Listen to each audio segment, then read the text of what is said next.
Baik, para mahasiswa sekalian, Assalamualaikum warahmatullahi wabarakatuh.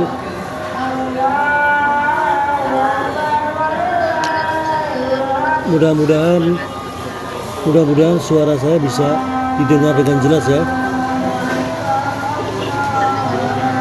Tapi banyak suara di luar nih, suara takbir nih.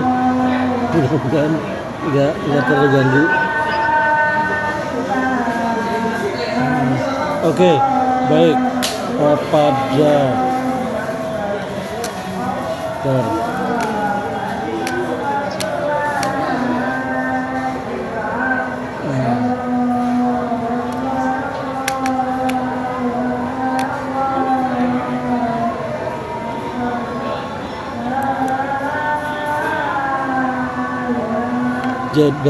jadi pada petang ini, hari ini, alhamdulillah kita bisa ketemu lagi atas izinnya. Semoga bisa memberi manfaat bagi sesama pada kuliah strategi perencanaan dan pengembangan SDM ini. Kita akan membahas subtopiknya, yaitu mengenai evaluasi dan akuntabilitas.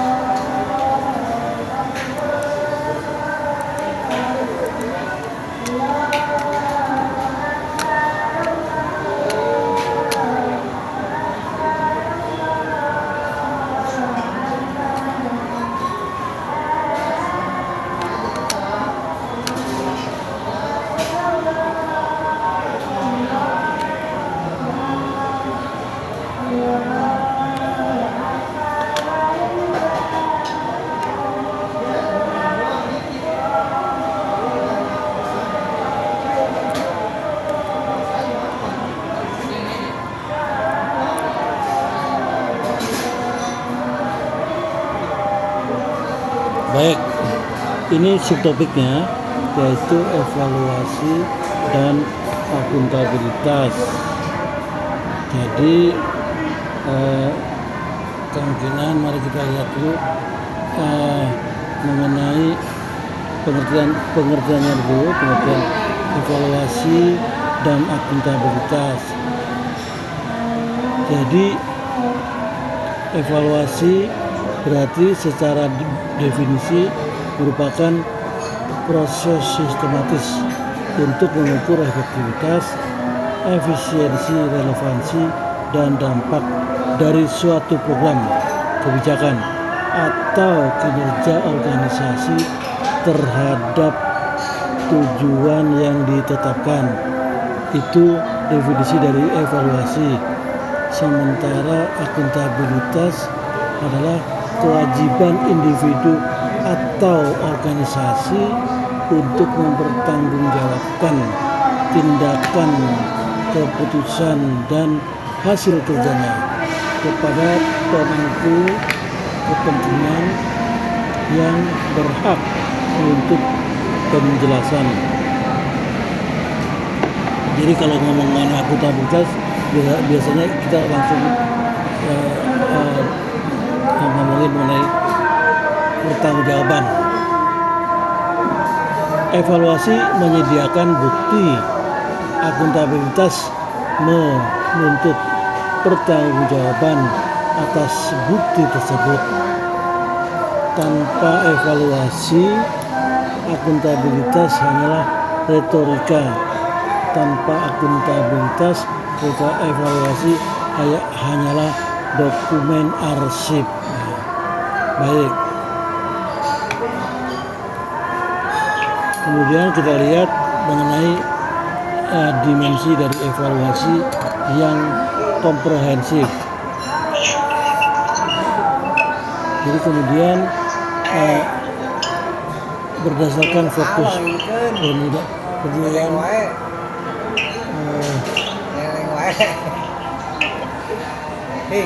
relevansinya, apakah program masih sesuai dengan kebutuhan stakeholder, apakah dari segi efektivitas, apakah tujuan tercapai sesuai target. Dari segi efisiensi, apakah hasil optimal dengan sumber daya yang ada. Kemudian dimensi dampak atau impact, apa perubahan jangka panjang yang dihasilkan. Sementara dimensi keberlanjutan itu apakah manfaatnya program manfaat program bertahan setelah intervensi berakhir. Kemudian metode ini tadi ada analisa konteks, ada perbandingan target, cost benefit analysis, rasio output input, studi longitudinal, counterfactual analysis, analisis kepastian lokal, model pendanaan.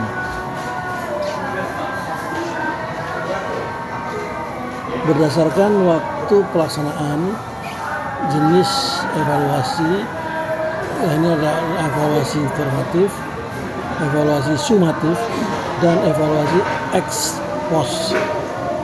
Yang formatif tujuannya adalah perbaikan selama program berjalan. Contohnya monitoring bulanan, feedback loop bulanan. Sementara yang evaluasi sumatif, penilaian akhir untuk keputusan lanjut. Contohnya laporan akhir tahun, audit dampak 5 tahunan. Contohnya. Sementara yang evaluasi ex post tujuannya adalah pembelajaran untuk program masa depan. Jadi contohnya adalah after action review, lesson learned, workshop.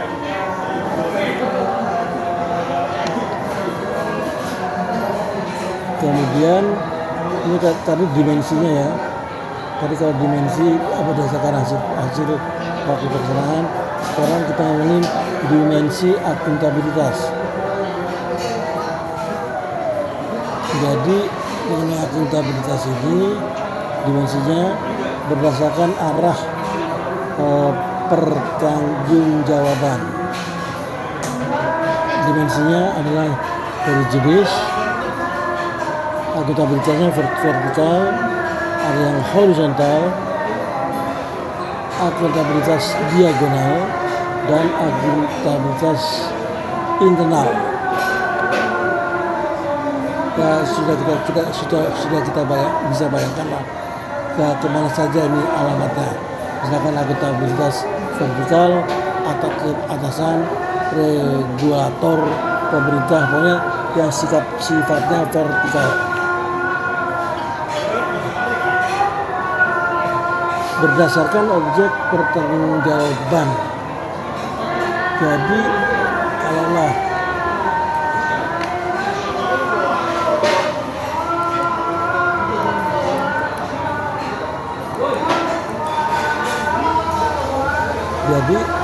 kalau objeknya adalah finansial,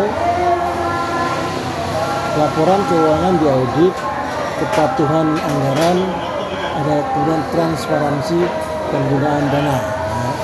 Sebentar itu. Kalau yang kemudian objeknya adalah kinerja, kemudian contohnya adalah capaian ke KPI, SKP, produktivitas sama dengan juga kualitas output. Kalau kemudian objeknya adalah program, jadi indikatornya relevansi, efektivitas, dampak sosial, lingkungan program.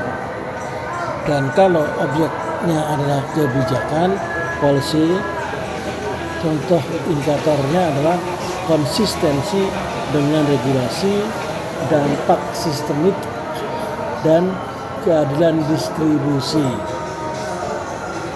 Kemudian kalau mengenai etis, objek etis, contoh indikatornya kepatuhan kode etik, integritas, penanganan konflik kepentingan.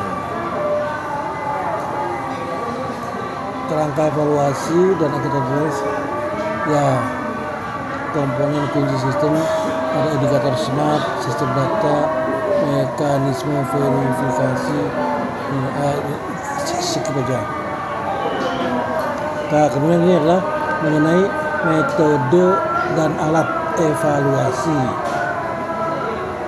Metodenya dikatakan di sini adalah kuantitatif.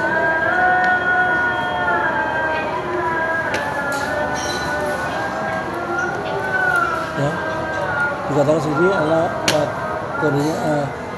metodenya metode kuantitatif. Key Performance Indicator. Jadi KPI tadi adalah Key Performance Indicators. Kegunaannya mengukur capaian target operasional. Contohnya alat dashboard real time atau juga scorecard. Kemudian untuk metode Return on Investment (ROI), gunanya adalah evaluasi efisiensi finansial program, dan contoh alatnya adalah kalkulator ROI (Cost Benefit Analysis). Demikian juga untuk survei terstruktur, ada metode survei terstruktur. Kegunaannya adalah ukur kepuasan stakeholder secara statistik. Contoh kuesioner like NPS Next Promoter Score. Kemudian analisis data sekunder, metode analisis data sekunder. Kegunaannya bandingkan kinerja dengan benchmark. Nah, misalkan contohnya data BPS, laporan industri, studi komparatif. Itu yang kuantitatif ya. Sekarang yang kualitatif. Metodenya adalah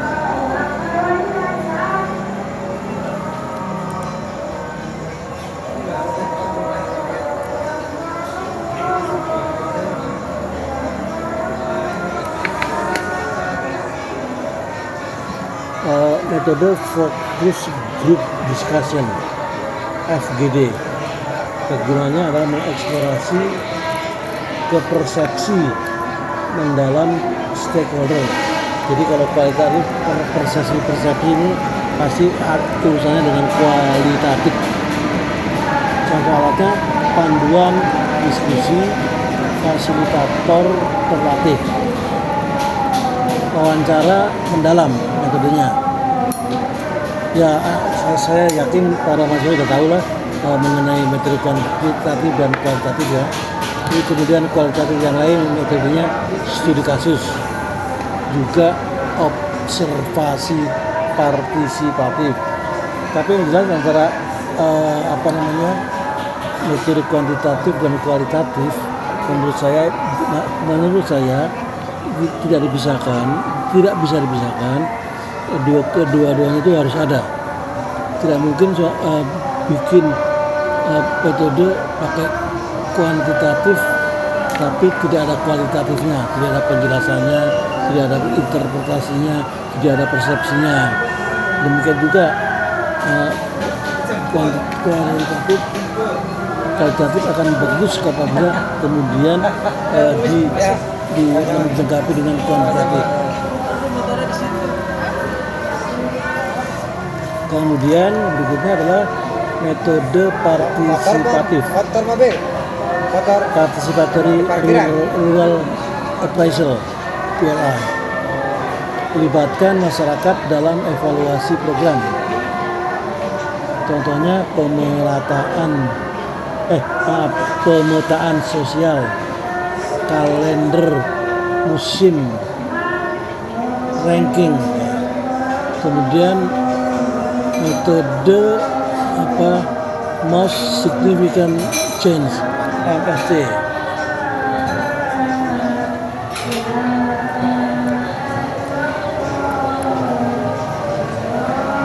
Identifikasi perubahan paling bermakna menurut peserta untuk kegunaannya.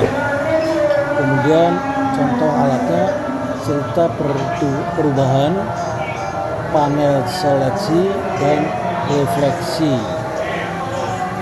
Kemudian ada lagi yang namanya social audit, masyarakat menilai akuntabilitas penyelenggaraan program. Contoh alat forum publik, verifikasi dokumen, laporan warga.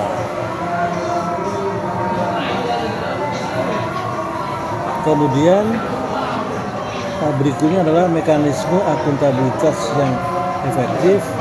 Jadi suatu akuntabilitas yang efektif itu katanya ada yang namanya transparansi informasi, partisipasi stakeholder, pengawasan independen, konsekuensi yang jelas, pembelajaran organisasi.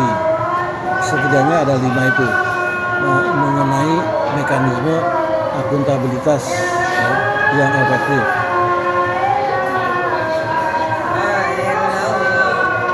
Studi kasus mungkin tidak perlu kita skip saja, nanti bisa dibaca sendiri.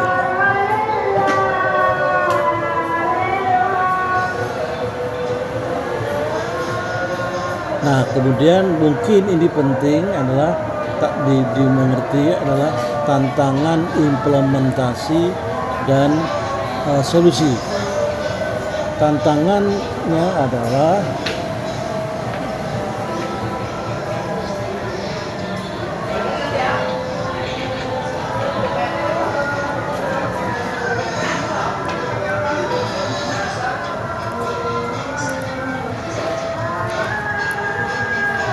jadi tantangannya adalah tantangan data tidak terintegrasi. Ya.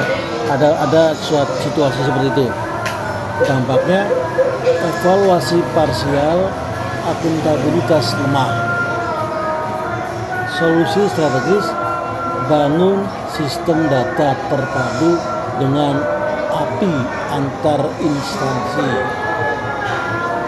Kemudian ada tantangan lainnya adalah suasana pada saat ada semacam perasaan budaya takut dievaluasi.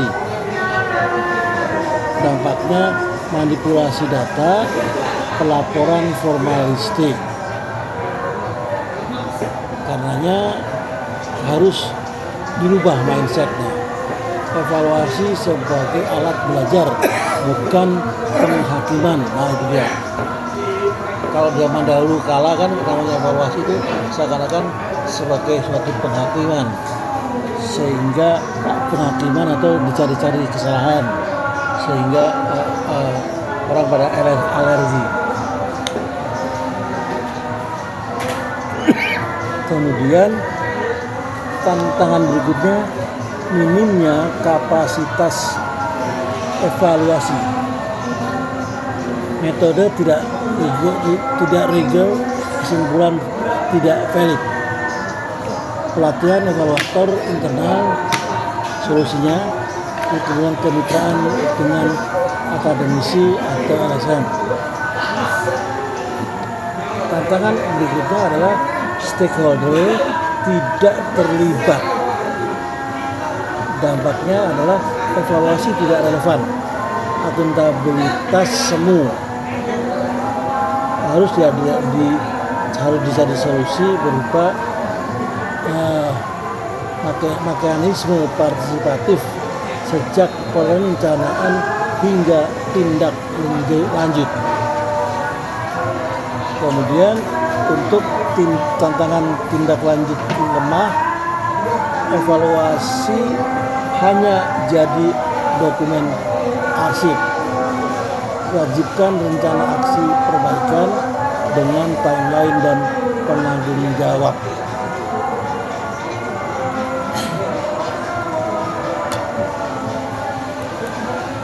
Kemudian tantangannya adalah yang disebut sebagai politik intervensi. Intervensi berbagai kepentingan, biasanya sih kepentingan atasan.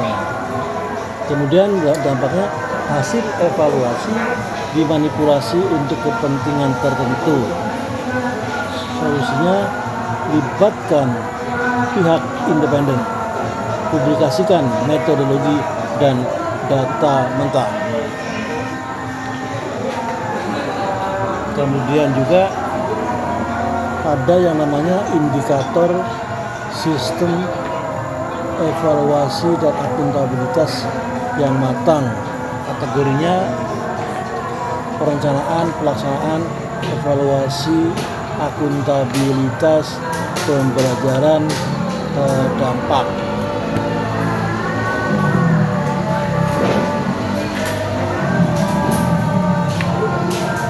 Kemudian mengenai best practices untuk sektor publik, untuk ASN lah katakan.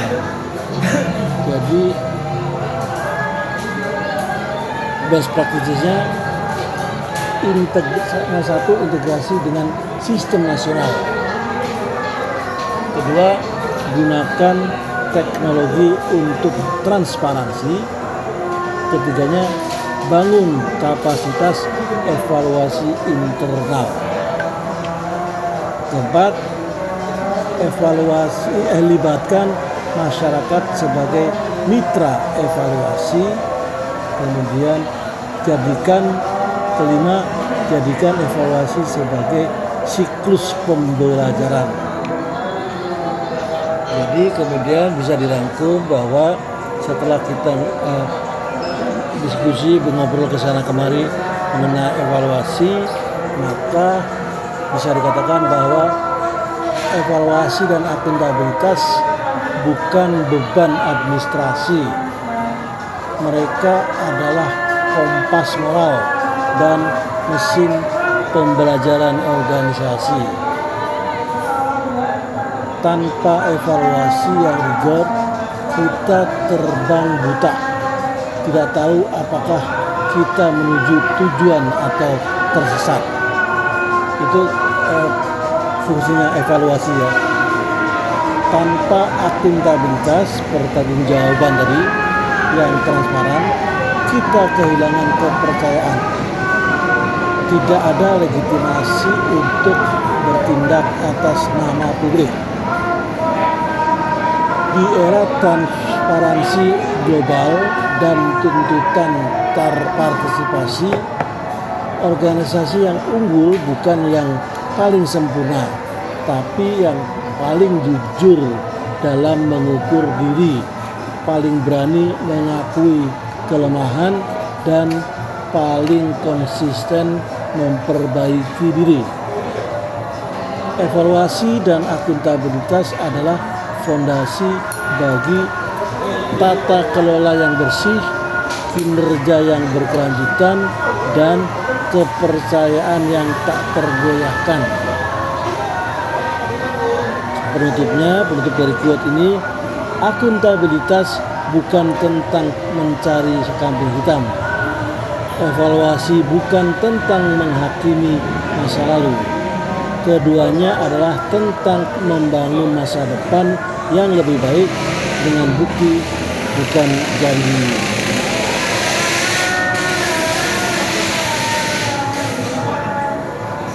Kita kemudian menginjak kepada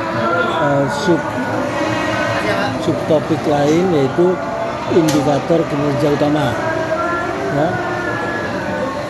dalam manajemen SDM. Ini kan indikator kinerja utama dalam manajemen SDM.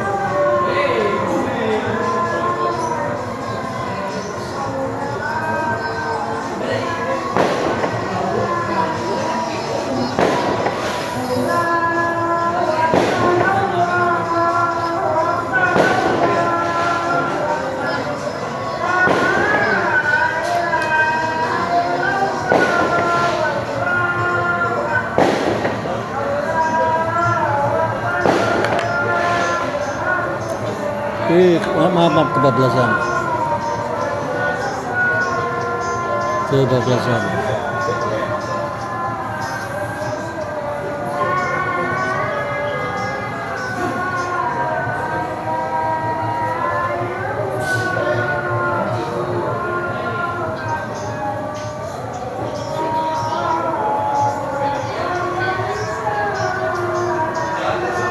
Indikator kinerja utama KPI. KPI Key Performance Indicator dalam manajemen. Jadi pengertiannya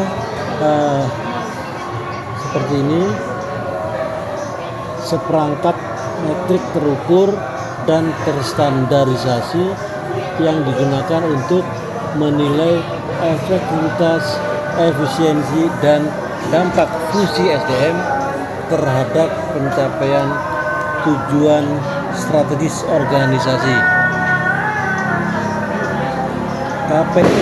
KPI bukan alat pengawasan, tapi kompas strategis yang menjawab apakah investasi kita pada manusia menghasilkan nilai yang diharapkan organisasi.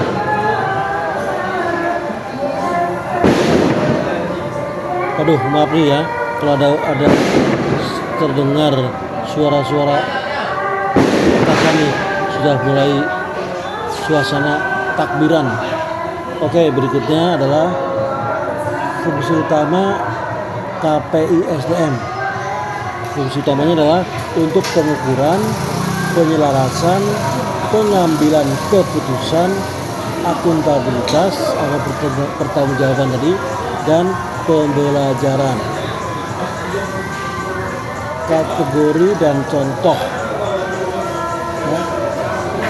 Kategori dan contoh KPI SDM. Jadi KPI SDM mencakup seluruh siklus hidup pegawai.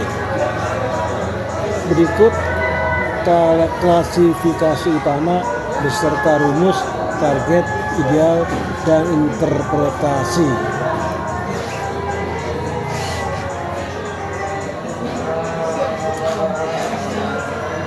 Wah, ini agak detail nih. Gak usah, nanti bisa dibaca sendiri aja.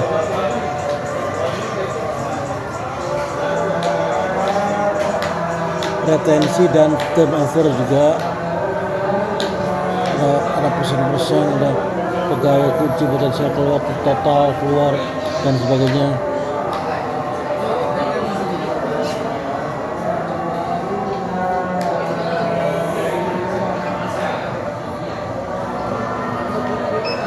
Oke.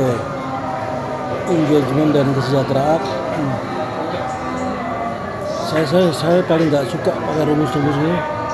Nggak, hidup ini nggak udah kebanyakan rumus. Kepatuhan dan biaya SDM. Tuh, kepatuhan dan biaya. Silakan nanti saudara-saudara untuk baca sendiri aja apa presentasinya ini. Prinsip pemilihan KPI. Jadi katanya prinsip pemilihan KPI yang efektif ini ada prinsip SMART, strategic alignment, balance leading dan lagging, avoid vanity metrics, dan tired structure. Prinsip-prinsipnya ya, prinsip pemilihan KPI. Tantangan implementasi dan solusinya ya.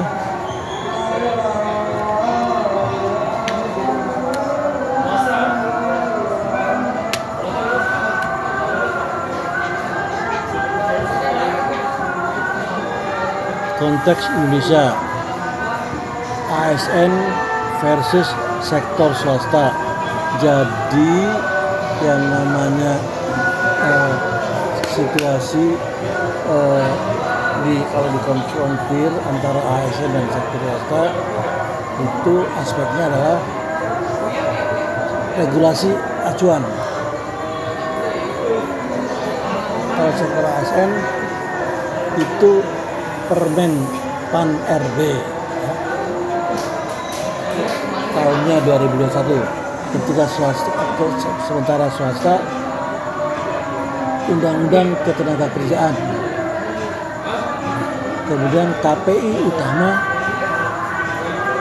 sektor publik SKP capaian kinerja integritas kompetensi jabatan. Ini KPI utamanya untuk ASN. Kalau yang sektor swasta, revenue employee engagement turnover dan ROI SDM. Sistem pengukuran untuk ASN terpusat, ya terutama dari BKN, LAN dan Kemen PAN RB. Kalau swasta desentralisasi disesuaikan model bisnis.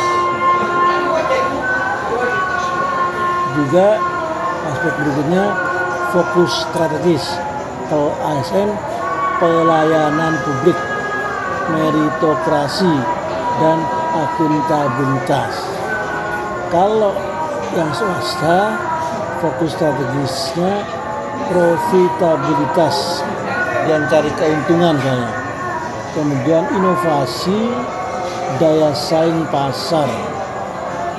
Kalau tantangan umum untuk ASN, birokrasi kaku, data terfragmentasi, resistensi perubahan.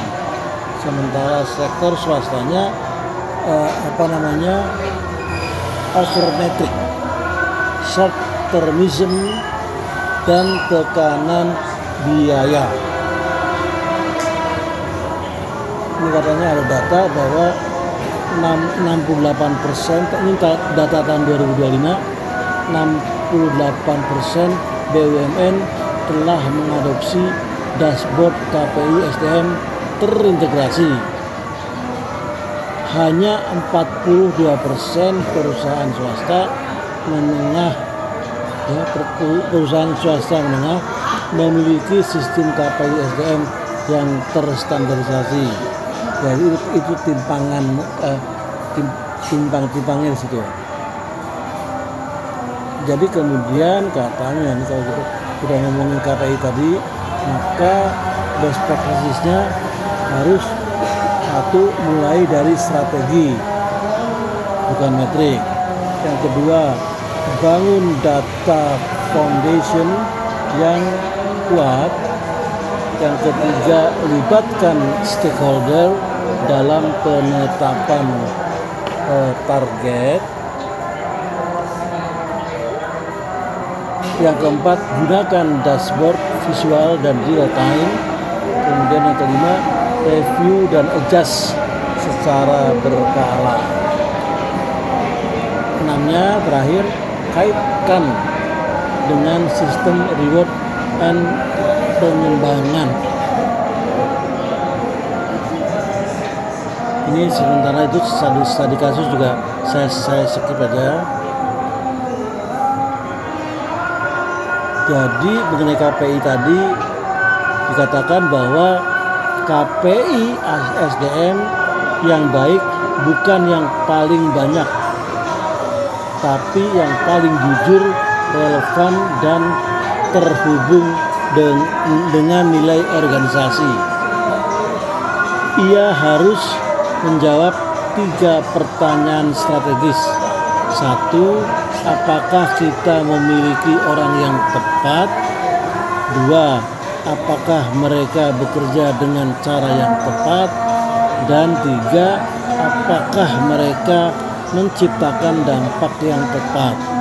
Di era transparansi dan akuntabilitas, KPI adalah bahasa universal yang menghubungkan investasi manusia dengan hasil nyata. Mengukur bukan untuk mengontrol, mengukur untuk memahami, memperbaiki dan memuliakan potensi manusia.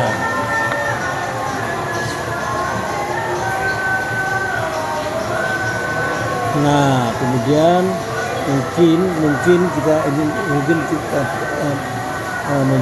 kita tertarik yaitu audit SDM dan evaluasi efektivitas program pengembangan. Jadi mengenai audit SDM ini adalah pemeriksaan sistematis dan independen terhadap kebijakan, prosedur, praktik, dan data SDM untuk menilai kepatuhan, compliance, efisiensi, dan efektivitas fungsi SDM. Fokus utamanya kepatuhan regulasi, risiko, tata kelola atau manajemen kesenjangan sistem. Kemudian ini baru ngomongin mengenai pengertiannya ya. Baru kemudian mengenai evaluasi program pengembangan, yaitu proses mengukur dampak dan nilai dari program pelatihan diklat atau pengembangan kompetensi terhadap kinerja individu dan organisasi. Sasarannya adalah perubahan perilaku, peningkatan kompetensi, ROI, dan dampak bisnis.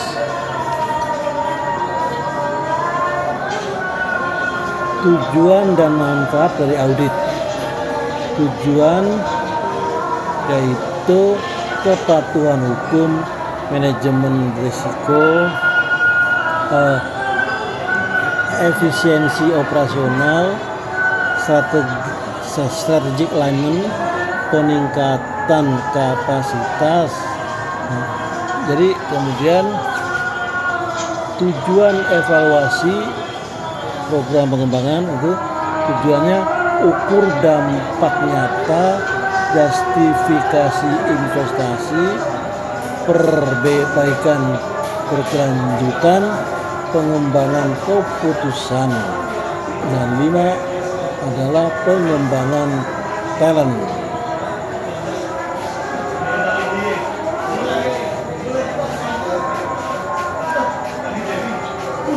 Kemudian manfaat gabungan bagi organisasi, risiko hukum menurun. Bagi fungsi SDM, kredibilitas fungsi HR naik.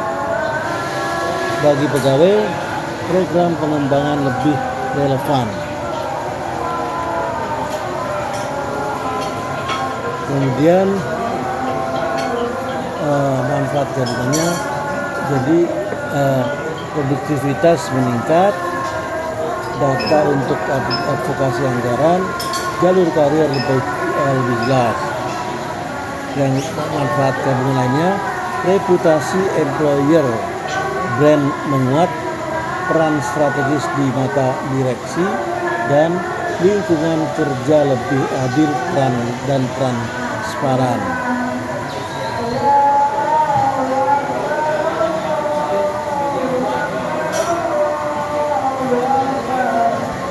Jadi pertanyaan berikutnya adalah apakah dimensi utama audit SDM? Dimensi utamanya adalah yaitu mengenai dimensi strategi dan tata kelola, dimensi kepatuhan regulasi, dimensi rekrutmen dan seleksi, dimensi kompensasi dan benefit, dimensi kinerja pengembangan, dan dimensi hubungan industrial, teknologi dan data, metode pengembangan data, yaitu dimensi-dimensinya ya.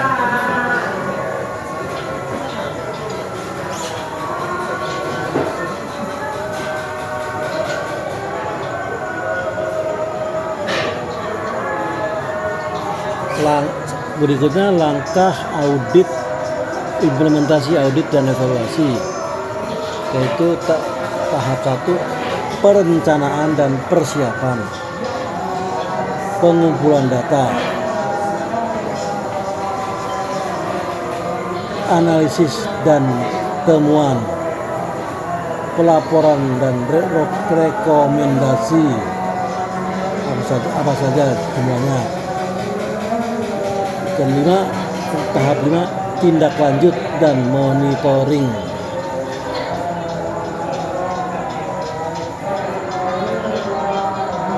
Kemudian bagaimanakah kita menilai indikator kunci keberhasilan? Jadi indikator kuncinya adalah kategorinya kepatuhan, efisiensi, risiko, dan strategis. Indikator ideal 100%, pengurangan aplikasi, pengurangan waktu, proses aplikasi di atas 20%, pasca rekomendasi, dan sebagainya.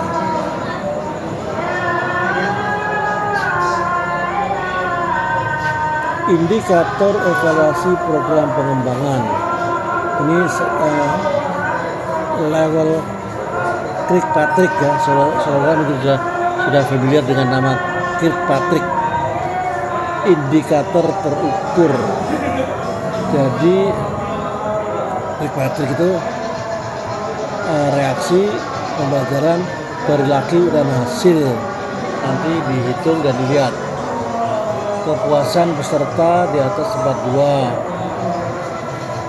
peningkatan skor kompetensi lebih besar dari 30% pasca pelatihan, kemudian lebih besar dari 70% peserta menerapkan keterampilan dalam 3 bulan, dan sebagainya.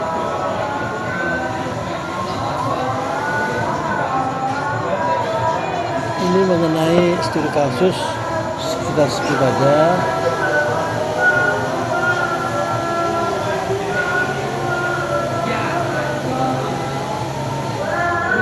Ini mungkin yang perlu diperhatikan adalah ini tantangan dan solusi praktis.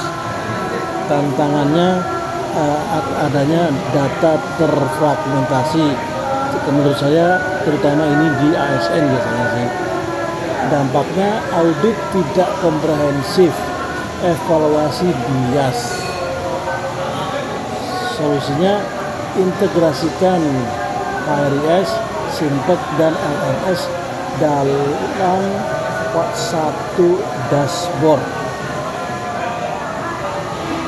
Tantangan budaya takut diaudit, manipulasi data, resistensi partisipasi. Solusi sosialisasi audit sebagai alat pembelajaran, bukan penghakiman.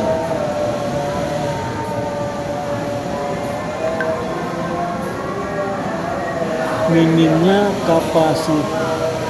kapasitas evaluator, metode tidak rigor, kesimpulan tidak valid, pelatih internal dan kemitraan dengan akademisi LSM terakreditasi.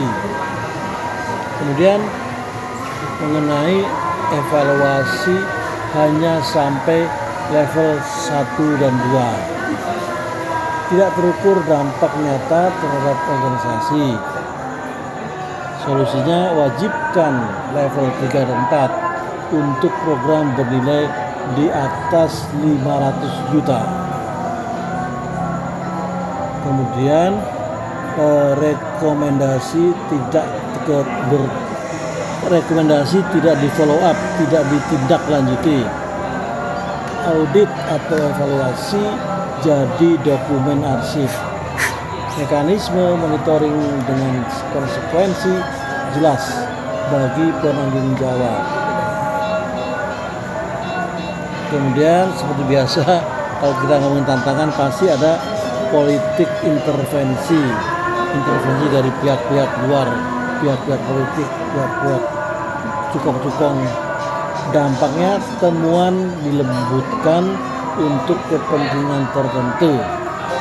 Solusi libatkan pihak independen, publikasikan metodologi dan data mentah.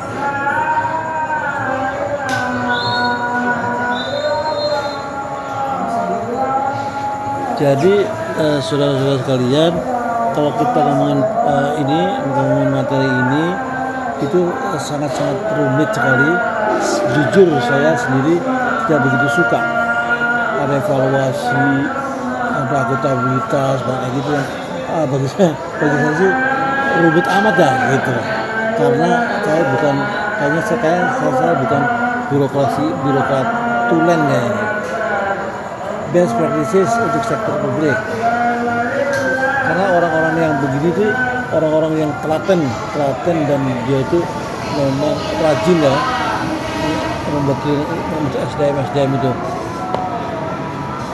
Jadi mengenai best practices untuk ASN, satu, integrasi dengan sistem nasional sudah jelas, kemudian gunakan teknologi untuk objektivitas, kemudian yang ketiga, bangun kapasitas internal, libatkan stakeholder secara bermakna, jadikan siklus pembelajaran. Nah, baik, mari kita rangkum keterangan barusan, penjelasan barusan bahwa audit SDM dan evaluasi program pengembangan bukan beban administratif. Mereka adalah investasi dalam kecerdasan organisasi. Audit yang rigor menjawab apakah kita melakukan hal yang benar dengan cara yang benar. Evaluasi yang mendalam menjawab apakah usaha kita menghasilkan dampak yang berarti.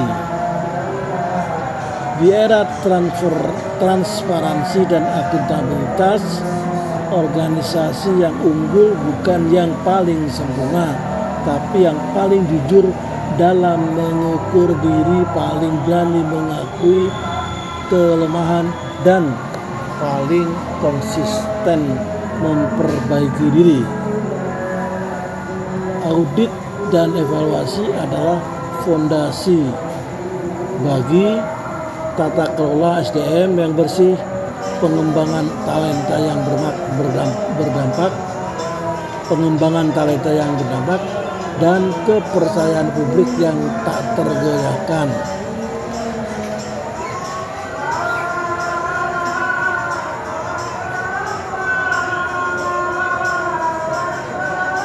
Baik, ini bagian terakhirnya adalah mengenai pelaporan dan akuntabilitas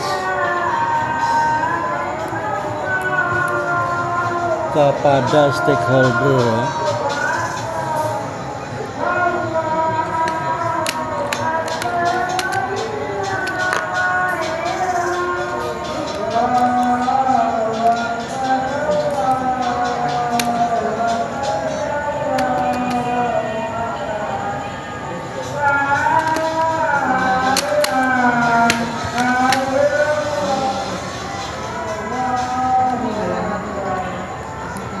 Baik, yaitu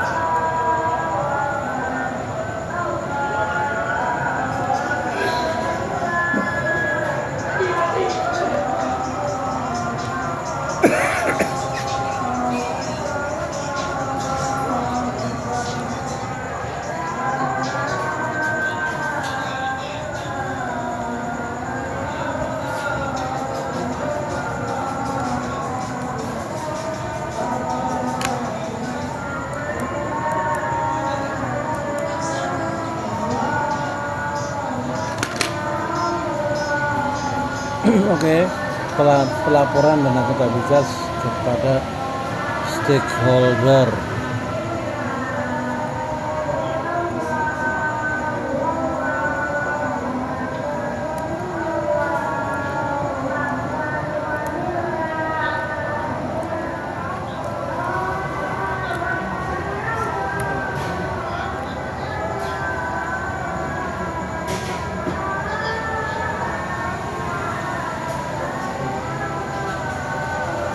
Jadi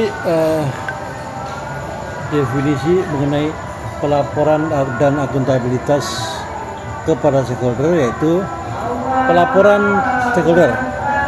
Jadi proses komunikasi sistematis untuk menyampaikan informasi kinerja, dampak, dan tata kelola organisasi kepada pihak-pihak yang berkepentingan.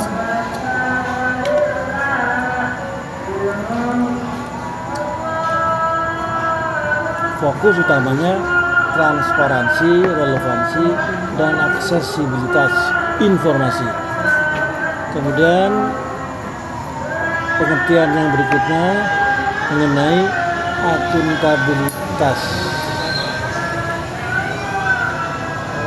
kepada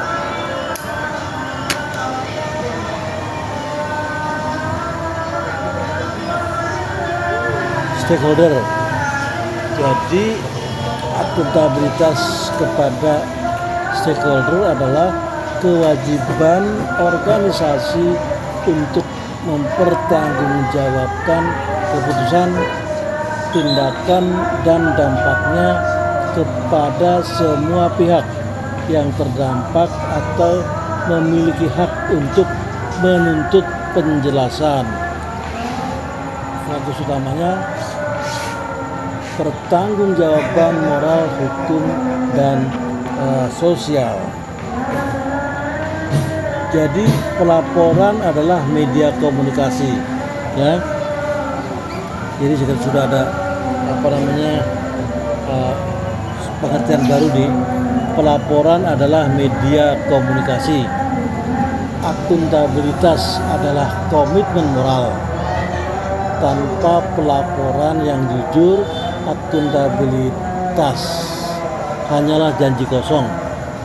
Tanpa akuntabilitas, pelaporan hanyalah dokumen dekoratif, hiasan. Pemetaan stakeholder dan kebutuhan informasi kita sekitarnya.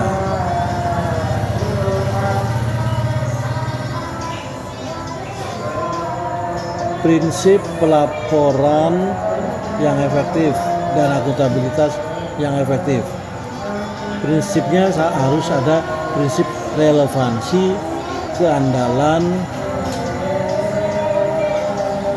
3 keterbandingan, kejelasan, ketepatan waktu, keseimbangan, aksesabilitas. Itu mengenai prinsip pelaporan yang efektif, akuntabilitas yang efektif. Kemudian kerangka pelaporan global dan nasional. Jadi kerangka pelaporan global dan nasional ini adalah standar internasional. Jadi Global Reporting Initiative, GRI. Fokusnya dampak ekonomi, lingkungan, sosial. Relevansinya untuk Indonesia paling luas digunakan, cocok untuk laporan keberlanjutan multi stakeholder.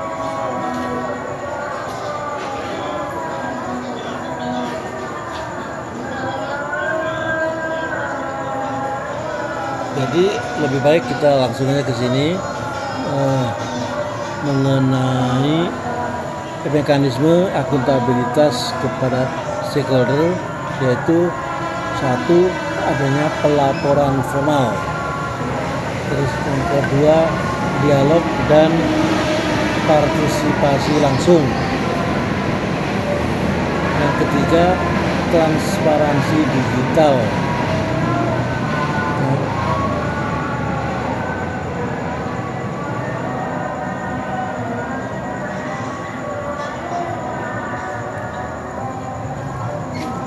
Berikutnya, indikator kualitas pelaporan dan akuntabilitas.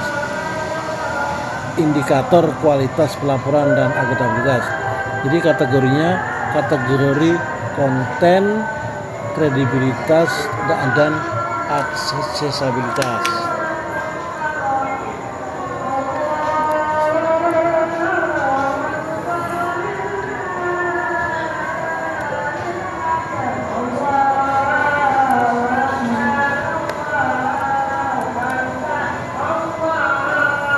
Jadi kategori konten itu cakupan isu material lebih dari 90%. Keseimbangan positif dan negatif. Ini kita ngomongin indikator kualitas pelaporan dan akuntabilitas. Target ideal, tidak ada isu kritis yang disembunyikan. Kredibilitas, audit eksternal minimal 3 tahun sekali. Metodologi transparan tersedia dalam lebih dari 2 format, digital dan cetak. Aksesibilitas, versi bahasa daerah untuk komunikasi lokal.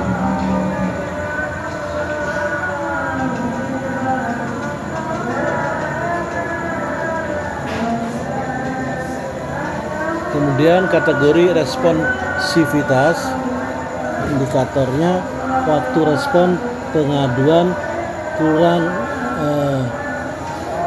kurang dari 7 hari. Tindak lanjut rekomendasi lebih dari 80%. Target ideal, tidak ada pengaduan yang tidak ditanggapi. Dampak komunikasi, peningkatan kepercayaan stakeholder berdasarkan survei, penurunan konflik keluhan. Target ideal, skor kepercayaan lebih dari 4,5. Konflik turun di bawah lebih tinggi dari 30%.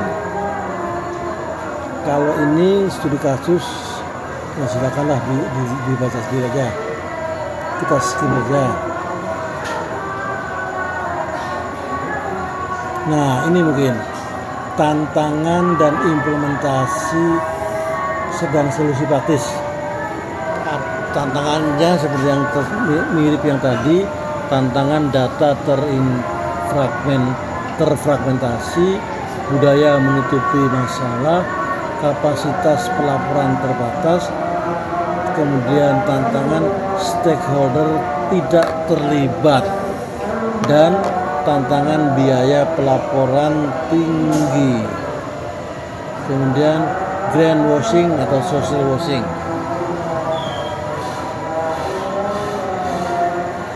Ini merupakan halaman terakhir, best practices untuk sektor publik, yaitu 1. Integrasi dengan sistem nasional, SAKIP, SDGs, portal 1 Data Indonesia. Kemudian yang kedua, gunakan teknologi untuk transparansi. Yang ketiga, bangun kapasitas internal. 4. Libatkan masyarakat sebagai mitra verifikasi. Jadikan siklus pembelajaran. Ya, itu aja. Materi yang bisa disampaikan pada petang ini, pada malam ini. Jadi kesimpulannya, pelaporan dan akuntabilitas kepada stakeholder bukan beban administratif. Mereka adalah fondasi kepercayaan dan legitimasi organisasi. Di era transparansi global dan partisipasi publik, organisasi yang unggul bukan yang paling sempurna, tapi yang paling jujur dalam mengakui tantangan, paling konsisten dalam memperbaiki diri, dan paling inklusif dalam melibatkan stakeholder. Pelaporan yang efektif menjawab apa yang kami lakukan, mengapa, dan dengan dampak apa. Akuntabilitas yang autentik menjawab kami bertanggung jawab, dan inilah bukti serta rencana perbaikan kami. Keduanya adalah persyaratan bagi tata kelola yang dipercaya, kinerja yang berkelanjutan, dan hubungan stakeholder yang resilient. Akuntabilitas bukan tentang tidak pernah jatuh, tapi tentang berani berdiri, mengakui kesalahan, dan melangkah lebih jauh bersama mereka yang kita layani.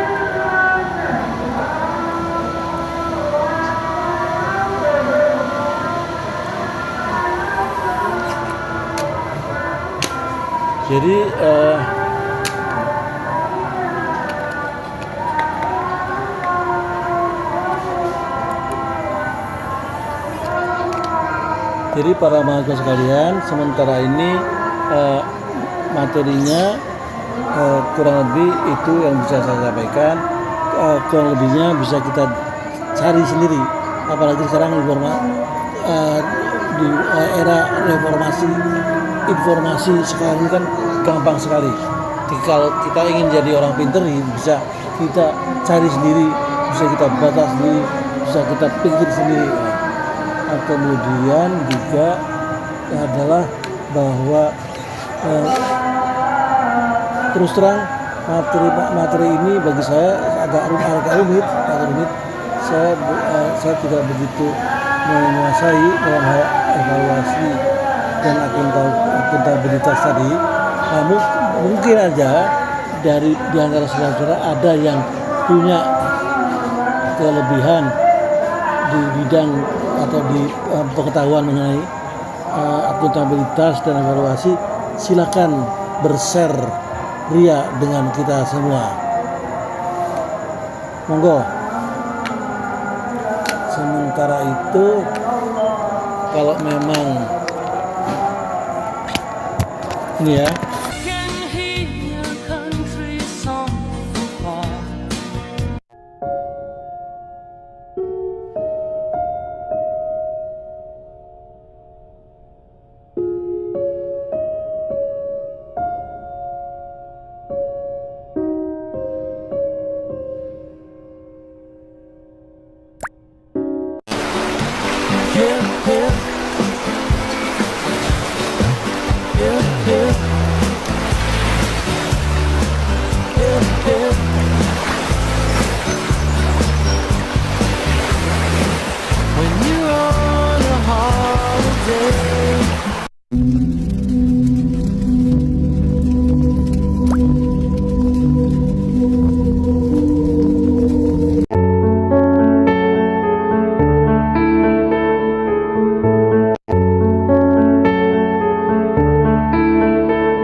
status